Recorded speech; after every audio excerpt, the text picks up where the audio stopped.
Mas se não há questionamento, se não há procura, não há encontro. E a gente precisa procurar. Eu não posso dar isso para ninguém. Eu não dei nada para o Dokan. Pelo contrário, ele chegou com os seus questionamentos e foi encontrando um espaço de prática, por isso que a gente fala a prática do Zazen, que facilitou a ele as respostas que não são definidas nem finais, mas algumas respostas que foram acalmando aquela ansiedade inicial, né? O que é isso que eu faço, o que eu vou fazer da minha vida? E de repente a gente fala, vive a sua vida. Vive cada instante com plenitude, aprecia cada momento, porque está passando.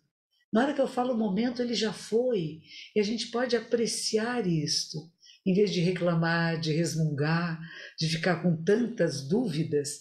Temos que ter dúvidas, sim. E uma das coisas importantes é essa investigação.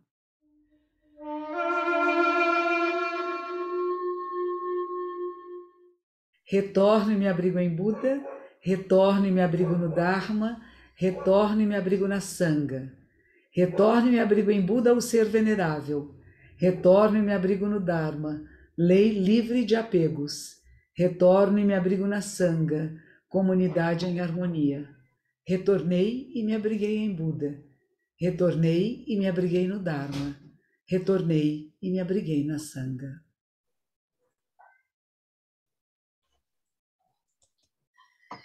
Hoje eu tenho um encontro muito especial com um discípulo querido do Rio de Janeiro. É o monge Dokan Sancler. Ele está aqui conosco. Nós nos conhecemos há quanto tempo, Dokan? O Shisama, nós nos conhecemos há 10 anos.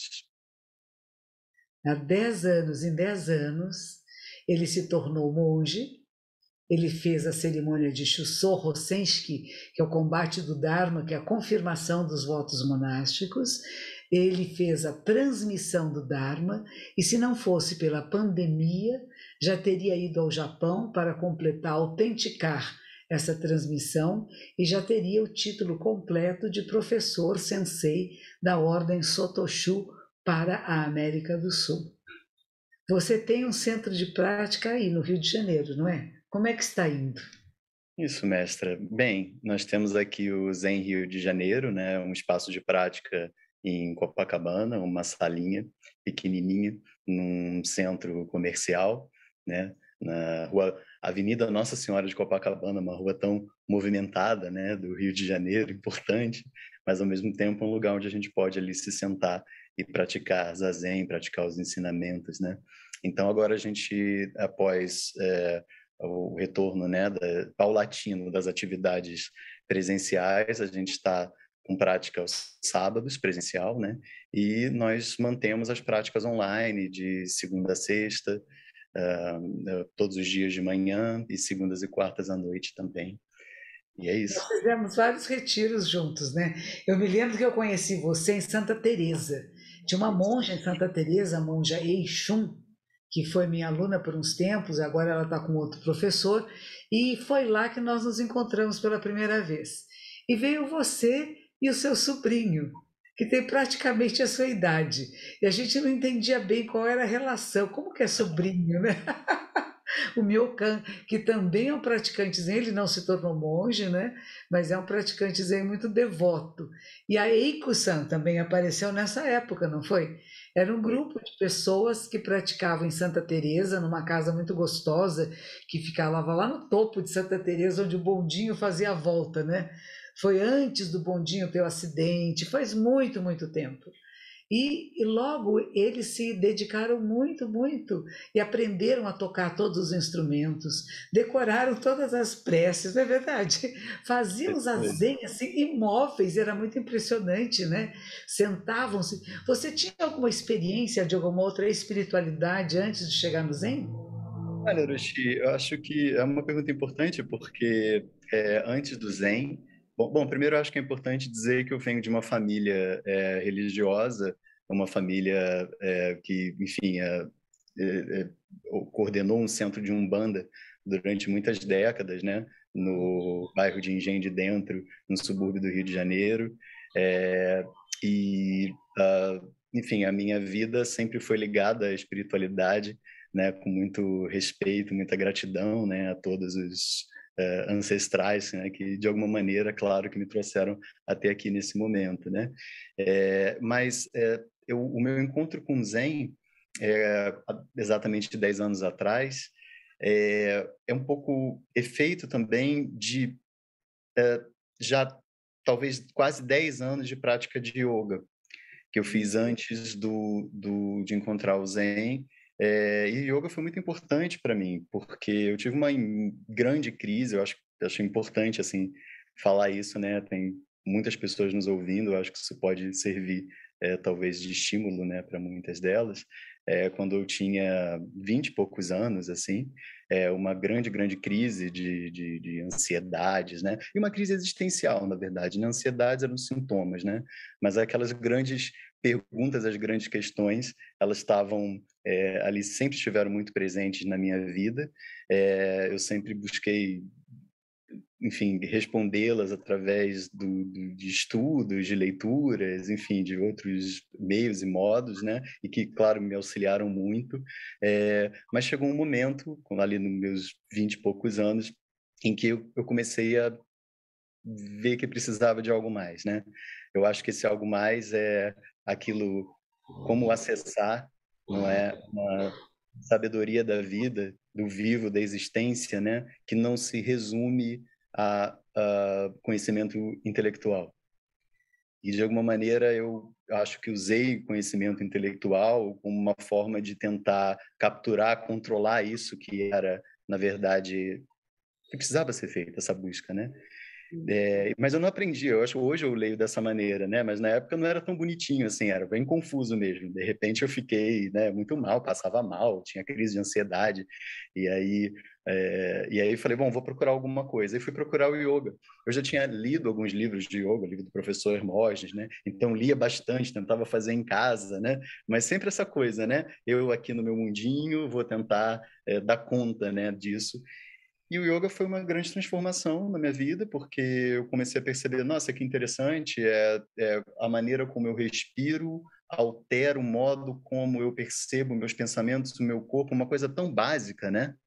Que a gente, obviamente, depois na nossa prática do Zen, enfim, nossas bases, né, também estão aí. Então, foram quase 10 anos nesse caminho. Eu cheguei em algum momento, pensei em talvez me tornar instrutor de yoga, né?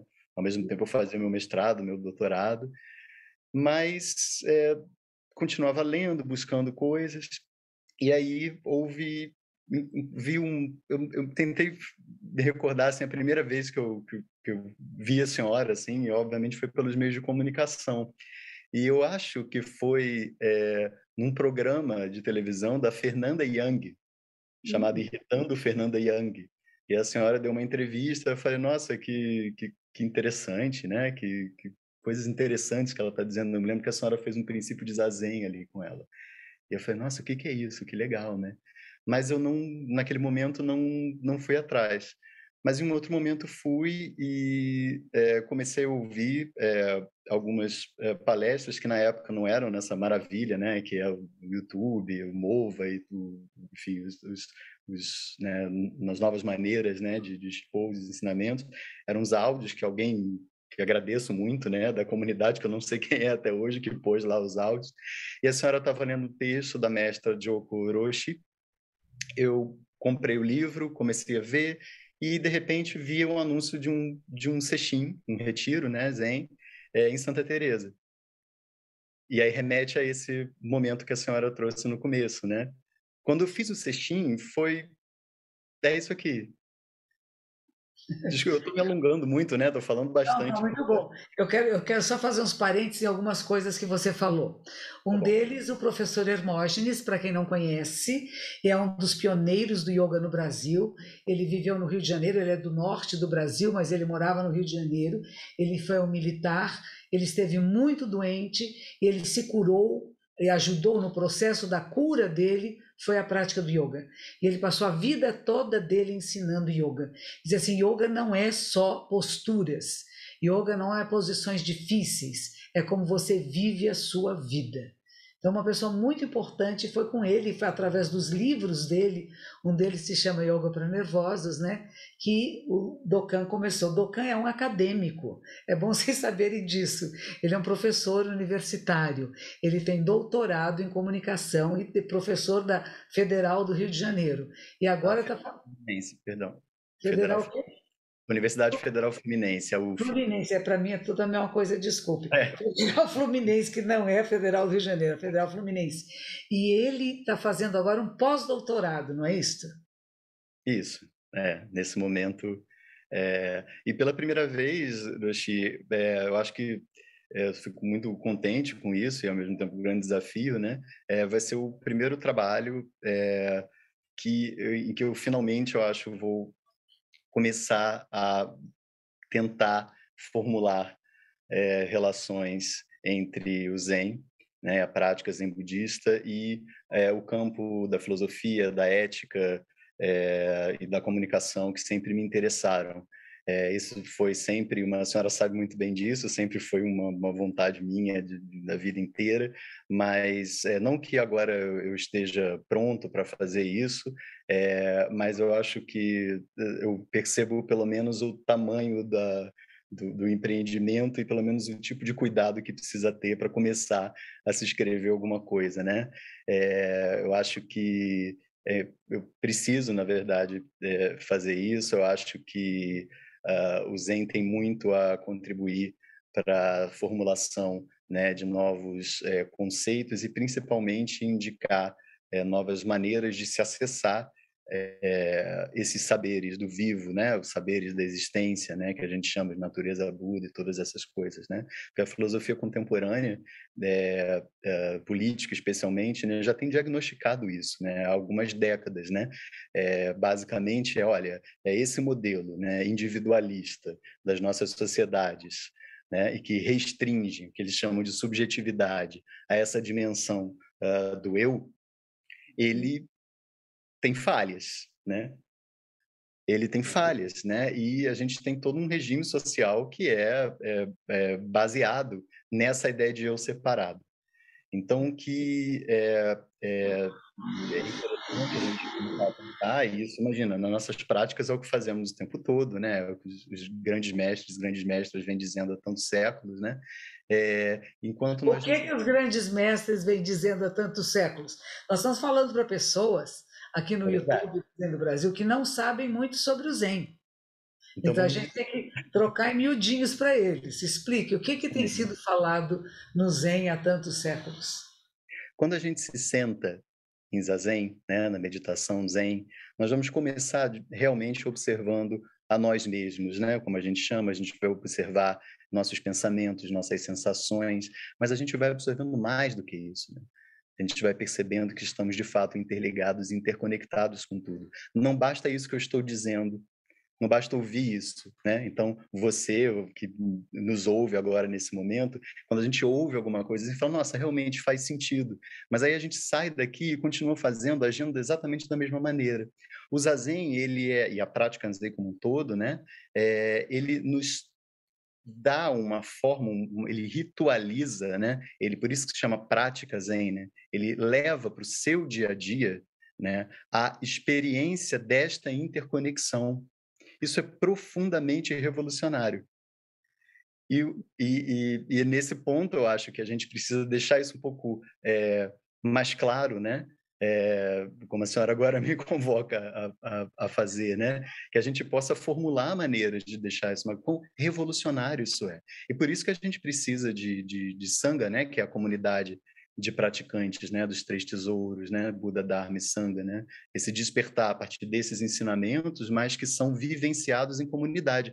Isso é maravilhoso, porque a Sangha é esse lugar, ou não é só um lugar, né, são essas condições de experiência desses ensinamentos, não só para mim, né, mas coletivamente, e nem só restritos a pessoas, né, não é só para pessoas, né? Todos os seres. A ideia de ecossistema atualmente, né? Ela é tão importante, né? No ecossistema que não é só um ecossistema meio ambiente como uma coisa separada. Nossa, o budismo há tantos séculos, né? Não só fala disso. Porque eu acho que eu acho que é um ponto importante, né? Quando se faz esse diagnóstico sobre a nossa cultura moderna, é quase como se nós fôssemos perdendo o contato, nós no Ocidente, né, com esses modos de entrar em contato com esses grandes saberes do vivo, da vida como um todo. Eu não Né? diria que é só no Ocidente. Eu acredito que em várias partes do mundo. Eu acho que os povos originários, como nós chamamos agora, talvez alguns deles, e nem todos, têm mantido contato. E não têm perdido essa relação que o ser humano é a natureza. E por ser a natureza, cuida. E eu acho que a proposta do Zen, o que a gente percebe através do Zazen, que é a prática da meditação profunda, quando a gente entra no que a gente pode dizer de samadhi, de ter uma experiência mística, de sair do eu menor, quando a gente adentra esse lugar, a gente se percebe interrelacionado com tudo e todos, e que tudo é a nossa vida. É a planta, é o inseto, é o pássaro, é o asfalto da rua. Não tem nada que esteja separado. E essa percepção muda a nossa relação, a relação do eu e o outro, que não é outro, mas é um aspecto de mim. O eu e a natureza, que não é a natureza, eu sou a natureza. E por isso eu cuido. Então, o cuidado, a atenção, o respeito vem do encontro. E do encontro com o quê? Aquilo que nós chamamos o nosso eu verdadeiro. Mas existe um eu falso? Claro que não existe. Mesmo essa falsidade de percepção da realidade, ela é parte desse eu verdadeiro. O que acontece com o zazen, com a prática meditativa, não é isso. É que a gente acorda, desperta. E a palavra Buda quer dizer isso, aquele que acordou, que despertou. E gostei de você falar que no começo tinha os textos gravados, palestras gravadas, né? Eram em CDs. Era o Ryozan, o monge Ryozan, e Vou o poder monge conhecê-lo. Palumbo, não é? E o monge Palumbo até já faleceu, um querido aluno meu que faleceu, e ele gravava aqui junto com o Ryozan e tornava disponível a pessoas. Nós não pensávamos nem fazer vídeo, gente. Isso foi uma coisa muito recente, tem menos de 10 anos. Foi quando meu bisneto nasceu que a gente começou a disponibilizar vídeos no YouTube com o nascimento do meu bisneto, e que o pai do meu bisneto passou uma temporada aqui no templo e ele começou a descer para assistir as minhas palestras. E ele gostou tanto que disse: eu posso gravar? Eu falei: claro que sim. Posso pôr no YouTube? Eu falei: ponha. E ele tinha um canal, e ele pôs no canal que ele usava, e foi uma surpresa para ele, para o sócio dele e para nós, que houve uma procura tão grande, porque eu acho que todos nós estamos à procura da essência do ser. E todos nós passamos pelo que você acabou de descrever, Dokan, por essa questão existencial. O que estamos fazendo aqui? Quem somos nós? Para que serve a vida? O que realmente importa? O que realmente vale? E quando a gente está vendo tantas brutalidades em alguns países, guerras, ataques, e mesmo nas violências urbanas que nós conhecemos tanto, é uma questão de se questionar, né? Não podemos deixar esse questionamento embaixo do tapete. A gente tem que trazê-lo para a nossa vida. E trazê-lo através da prática do Zazen é penetrar o verdadeiro significado. Mas se não há questionamento, se não há procura, não há encontro. E a gente precisa procurar. Eu não posso dar isso para ninguém. Eu não dei nada para o Dokan. Pelo contrário, ele chegou com os seus questionamentos e foi encontrando um espaço de prática, por isso que a gente fala a prática do Zazen, que facilitou a ele as respostas que não são definidas nem finais, mas algumas respostas que foram acalmando aquela ansiedade inicial, né? O que é isso que eu faço, o que eu vou fazer da minha vida? E de repente a gente fala: vive a sua vida. Vive cada instante com plenitude, aprecia cada momento, porque está passando. Na hora que eu falo momento, ele já foi, e a gente pode apreciar isto, em vez de reclamar, de resmungar, de ficar com tantas dúvidas. Temos que ter dúvidas, sim. E uma das coisas importantes é essa investigação. E por isso esse trabalho que o Dokan está fazendo agora, que eu aprovo dos pés à cabeça, que é exatamente fazer essa reflexão do que o Ocidente, através das filosofias e da maneira de pensar, tem E o que veio lá do Oriente, que não veio só da Índia, da China, do Japão e que chega até nós, é como se fossem os dois lóbulos cerebrais. A gente não usa só um dos lados, nós podemos desenvolver ambos os lados e perceber que eles têm uma sincronicidade, uma harmonia tão bonita e que alguns de nós não querem ver.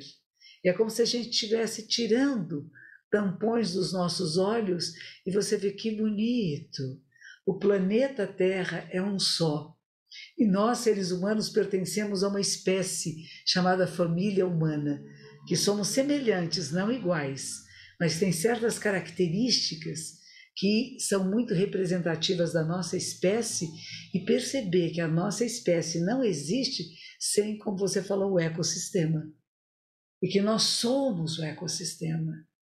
O despertar do Dokan, que é uma coisa belíssima que eu acompanhei durante esses 10 anos, porque primeiro ele já chegou praticante de yoga, já chegou já tendo um assentamento no seu aspecto emocional. Ele não chegou assim, ó, como muitas pessoas chegam pulando daqui para lá. Ele teve um questionamento e ele foi à procura. O yoga foi alguma coisa que trouxe ele o quê? A respiração consciente. O que a gente ensina o tempo todo? Respira, gente. Até às vezes eu sou meio nervosa, sabe, gente? Às vezes eu fico meio excitada aqui em casa, querendo fazer as coisas rápidos.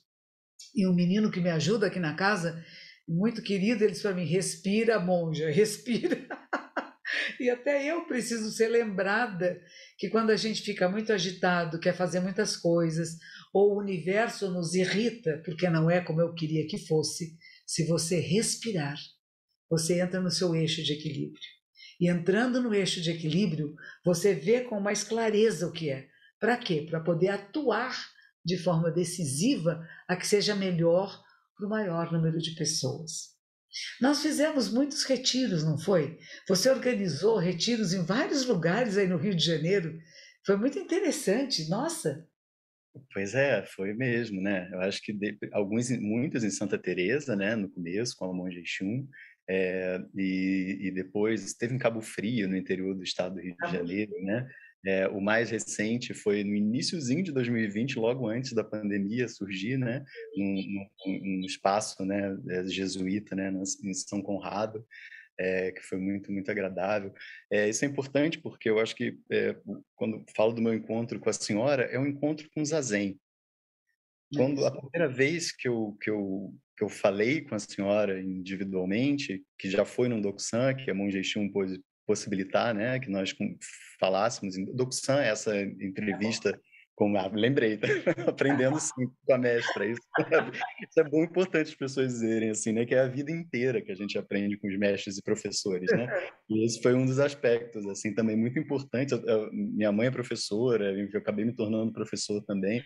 Sinto um grande respeito por muitos professores que passaram na minha vida. E um dos primeiros aspectos interessantes quando conheci a Má foi nossa, alguém que pratica o que professa. Porque nem sempre é assim, sabe? Às vezes a gente vê as pessoas falando de uma maneira muito adequada, mas eu falo, nossa, é aquilo. E eu acho que o que eu aprendi com a senhora e que eu aprendo é tão difícil de dizer, mas é nessa convivência em Zazen. Em Zazen nas suas mais diversas acepções, né? No Zazen da vida cotidiana, de todos os momentos. E nesse retiro, que foi quando me sentei em Zazen, eu já me sentei num cestinho, num retiro. Então, passei por tudo que todos os nossos alunos, né, sempre passam, e a gente sabe porque passou também, né? Dor na perna, dor na coluna, é difícil, aquilo tudo, aquilo outro. Mas eu me lembro que houve um intervalo durante o retiro e havia um jardinzinho assim nessa casa bonita que a senhora mencionou em Santa Teresa e falaram, olha, agora vocês vão descansar um pouquinho aqui. Eu falei, que bom, né? Vamos descansar um pouquinho, vamos ficar aqui. E eu me lembro que é uma memória muito viva. Eu senti o odor das flores do jardim como se fosse pela primeira vez. E eu senti um vento que parecia a primeira vez que eu senti um vento. E aquilo me mexeu muito comigo, porque não eram ideias bonitas que eu tinha lido, não é? Era uma experiência. né, concreta, não que seja uma coisa muito simples, mas essencial para a nossa vida, né? Isso que a senhora diz dessa presença absoluta, né? Dessa presença plena. Então, isso foi muito importante. E aí, quando tive a oportunidade de ter um encontro com a senhora nesse sextim, foi interessante, porque a senhora falou, tudo bem, muito prazer, né? O que você faz? Tudo, eu fui falando, eu tinha terminado a minha tese de doutorado há pouco tempo, né? A senhora se interessou, comecei a falar, mas o mais importante nesse encontro foi, aos poucos, nós fomos deixando de falar.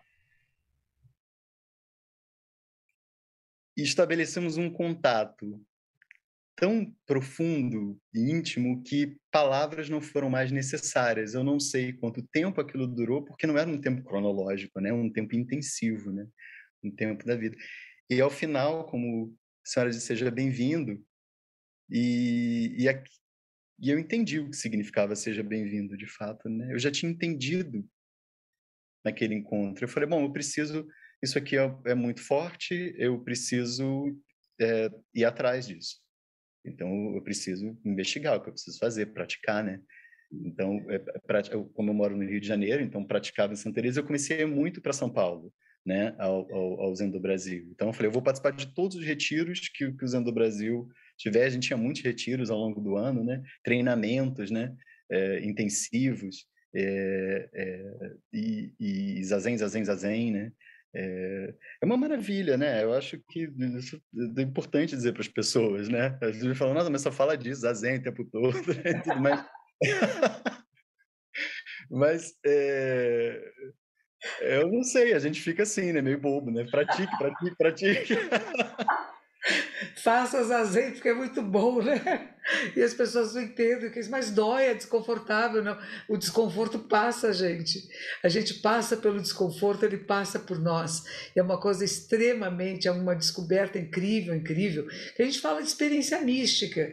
E a experiência mística não é que você vai ver coisas e seres extraordinários, você vai ficar num estado de plenitude. E esse estado de plenitude é o estado seu, natural. É o ponto natural do ser humano. Por isso que a gente fala o nosso eu verdadeiro, que é capaz de sentir a brisa e se maravilhar com a brisa, perceber as fragrâncias. A gente consegue perceber a sutileza de que com que água foi cozido o arroz, gente. A água com que foi cozido o arroz tem sabores diferentes. E no dia a dia, conversando, falando, a gente não presta atenção. A gente não está presente no que está fazendo. E não é aquela presença bitolada, tô sério, não fale comigo. Não, é leve, é suave, é sutil. E foi muito bom encontrar você, reconhecer você, que está aí agora como professor do Dharma, que tem o seu grupo no Rio de Janeiro. Durante muito tempo ele não teve um grupo, ele organizava retiros aqui e ali, mas não tinha organizado um grupo. O pessoal de teatro aí também, né? Como é que chama? Aí no Rio de Janeiro, tem aqueles Arcos da Lapa, não é isso? Eu tive um grande apoio, né, do Instituto do Ator, graças à diretora de teatro, nome importante da cena teatral no Rio, que é a Celina Sodré, que pôde ceder o espaço, né, de formação de atores para que a gente pudesse organizar zazencais, né, que são esses retiros de um dia. Então fizemos muitos zazencais. Até a gente alugava um espaço, um horário numa salinha em Ipanema também, e aí uma vez por semana, isso junto com o Fernando Zenchou, o autor do Monge Tantan, que eu vejo aí atrás da senhora, esse novo livro tão bonito. Que bonito! As Aventuras do Monge Tantan, é uma joia isto. É uma joia. A gente acabou de lançar aqui na Bienal do Livro de São Paulo. É belíssimo. É lindo, lindo, lindo, lindo. É, E você escreveu o prefácio, né? ele me convidou generosamente, e isso para mim foi uma grande alegria, porque eu pude apreciar, né? Isso é interessante que a gente pensa assim, o Zen Shou, um praticante Zen e um artista plástico, expressando o Dharma, os ensinamentos, a partir daquilo que ele faz, né? Isso é importante, eu acho que dizer para as pessoas em geral, né? É na sua profissão, nas suas atividades você pode expressar, né, esse estado, né, Eu vou ler um pouquinho, eu vou ler um pouquinho do que ele escreveu sobre esse livro. Ele começa dizendo assim: Você é tantã, que eu sei. Confesso que também sou.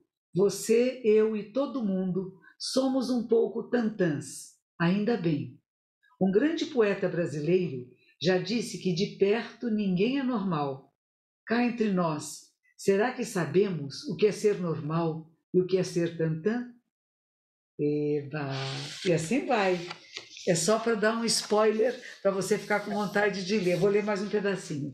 Nas próximas páginas, nós, crianças e adultos tantãs, encontraremos um universo de pinceladas, palavras, cores, linhas e formas, de rara beleza e poesia. Discípulo e mestra, o artista plástico e praticante Zen, Fernando Zenchô, e a monja Koen Roshi combinam imagens e letras de um jeito leve, gracioso e bem-humorado. E nos fazem refletir. Olha o monge Tantã, a lua. Nós estamos na lua cheia. Eba! Que bonito! Então, e agora eu soube por ele que você vai fazer o Rohatsu Sesshin aí no Rio de Janeiro. Você vai?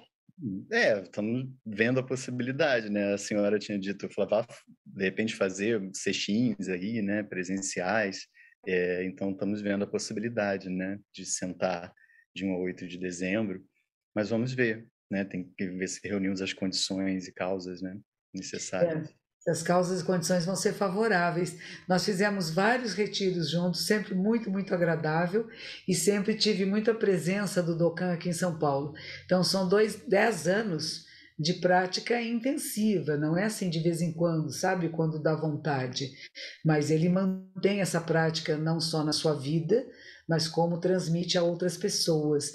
E ele tem discípulos. Os discípulos dele que eu conheço, tem a Eiko, que é uma artista, uma professora também, né? Também, ela é na mesma Fluminense ou ela é da Federal do Rio? Do Federal Fluminense também, da UF. Também. Isso. Então, professora de arte, de coreografia, de dança, de teatro, trabalhando juntos, e ela também pratica, tem frequentado conosco aqui online. O Zenchô, que é esse artista plástico incrível, maravilhoso, um grande ser, também um grande praticante de zazen. O Soshin, que é um psicanalista, um psicólogo, né, que trabalha inclusive com a polícia militar, sendo capaz de orientar pessoas que podem ficar muito desorientadas no meio de tanta violência, né? É interessante pensar aí o sobrinho dele, que se chama Myokan, e o seu sobrinho gosta de passarinhos, não é? Ele é um especialista, não é? Conte um pouquinho sobre ele. Ele é um ornitólogo, né, que é esse especialista em pássaros, né, e tem sido muito interessante, né, o contar com esse apoio, enfim, na vida inteira, estamos juntos fazendo isso, né, como a senhora bem lembrou. E ele, como um biólogo, ele tem no zazen, né, dado explicações às pessoas, quando as pessoas, depois de um zazen de iniciantes, né, então como foi para você e tudo, falar, doeu, acho que queria aquelas coisas.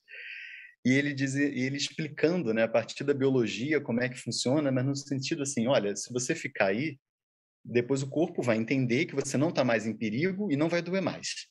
E só que, claro, eu não sei explicar, né? Ele explica com aquela habilidade dele, né? De biólogo. Então, isso eu acho, novamente, reforçando, né? Assim, todos nós expressamos e podemos expressar os ensinamentos nas nossas diversas atividades, né? Não precisa ser monge para isso, né?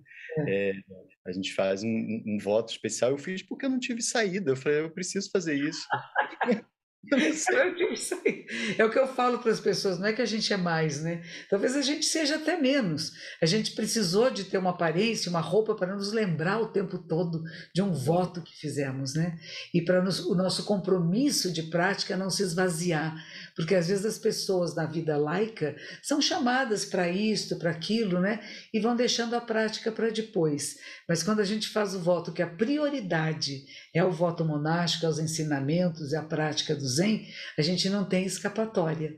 E a gente consegue fazer que as outras coisas da vida se encaixem na nossa prática, e não que a nossa prática se encaixe na nossa vida. Que é uma mudança de perspectiva, de olhar. Por isso que se chama Shuke. Shu quer dizer sair, e que da família.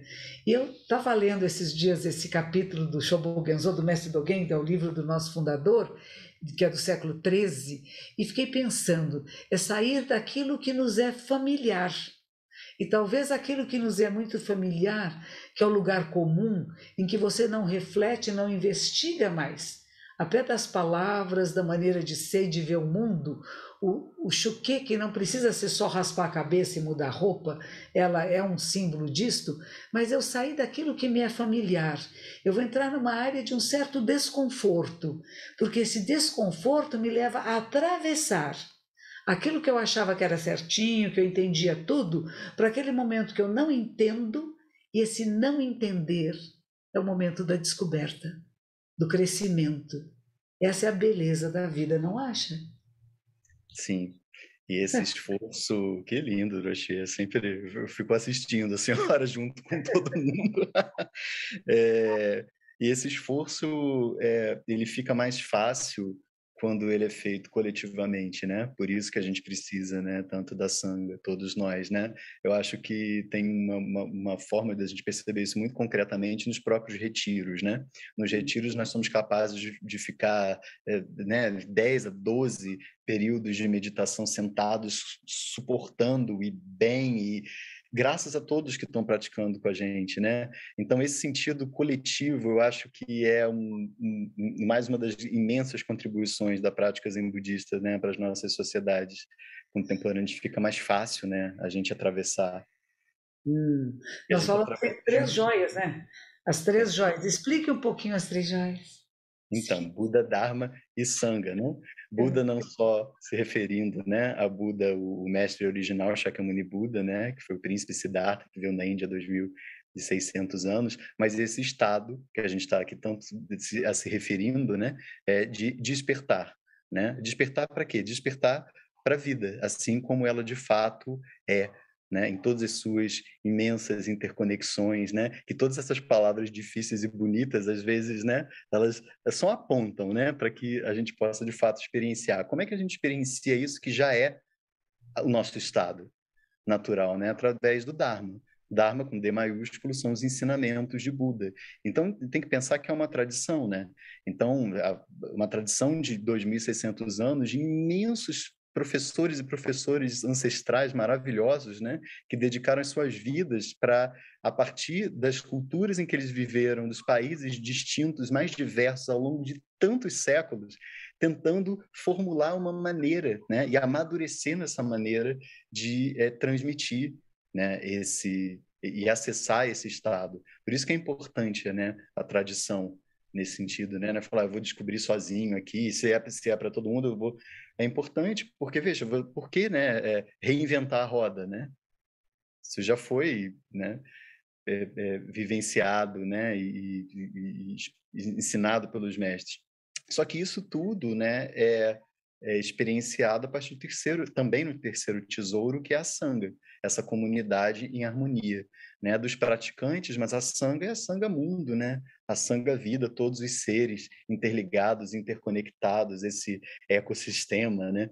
Eu vi um historiador budista, eu esqueci o nome dele agora, a senhora vai me perdoar, mas quando ele fala de Sangha, ele diz assim, é, é uma frase assim, muito, a Sangha é a comunidade, é a forma de associação humana mais antiga da história. Eu falei, nossa, será que é forte, né?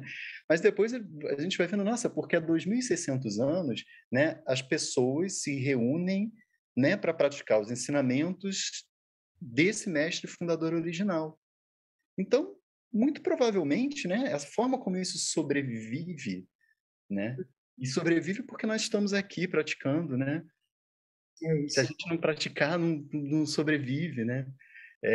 Por isso que é esse voto, né? O compromisso é, nossa, vamos praticar, né? Vamos manter esse caminho, ele está presente aqui agora para nós, né? A gente precisa praticar junto e precisa para isso se conhecer bem também, perceber, né? As bobagenzinhas que passam, se acolher também, saber desviar delas, né? Enfim, É sem falante, luta, né? né? É sem luta e sem extinção. É conhecendo, percebendo e acolhendo a nós, os nossos emocionais e ao mundo e aos outros seres todos, a tudo que existe. Gente, que bonito. Estou muito feliz de poder conversar com você hoje, de saber que continuamos juntos. Durante a pandemia, nós fizemos vários retiros e encontros online, e ainda temos muitas atividades online que vocês podem procurar no nosso site. E vocês também podem procurar no site do Zen do Rio de Janeiro. Como é que é o seu site? Como Isso, é que... temos o Instagram, né? É Zen Rio de Janeiro, né? E no Facebook é zendo.rj, não é? Uhum. E aí lá as pessoas têm as informações sobre práticas e tudo. Serão sempre bem-vindos. É isso aí, são sempre todos muito bem-vindos ao caminho do Zen, à nossa prática do Zen. E nós gostamos de praticar Zazen. Eba! Espero encontrar vocês, tanto online quanto presencialmente. Pouco a pouco vão se abrindo as possibilidades presenciais. No nosso templo estamos tentando, ainda não começamos todas elas, mas vamos tentar, vamos dar continuidade. E uma vez por ano tem um grande retiro, que é de 1 a 8 de dezembro. Que quem sabe a gente possa ter você presencial em algum lugar, nós presencial híbridos em algum lugar, a gente possa trocar alguma palestra, algum encontro e nos percebermos juntos, porque as redes sociais hoje nos facilitam isto, não é? E focou no nosso último encontro em janeiro de 2020, foi num centro jesuíta. Eu quero lembrar quem possa estar nos vendo aqui, que agora em setembro deste ano, de 2022, nos dias 2, 3 e 4 de setembro, vai ter um retiro num centro jesuítico que fica em São Leopoldo, Rio Grande do Sul. Chama Centro de Espiritualidade Cristo Rei. E vamos vendo essa interação interreligiosa importante, que às vezes você é de outra tradição espiritual e fala, mas o Zen não é para mim, eu não quero virar monge. Não, não é só para quem vai ser monge e não é só para quem é budista. Nós temos encontros interreligiosos e percebemos nas outras tradições espirituais, como o de Inácio de Loyola, a comunhão que existe na prática do silêncio, da introspecção, que é o desabrochar da mente, que nós chamamos Buda, da mente desperta. Agradeço muito o encontro com você hoje, Dokan Sensei, e Obrigado, estamos mestra. juntos, aqui, Juntos, agora e sempre.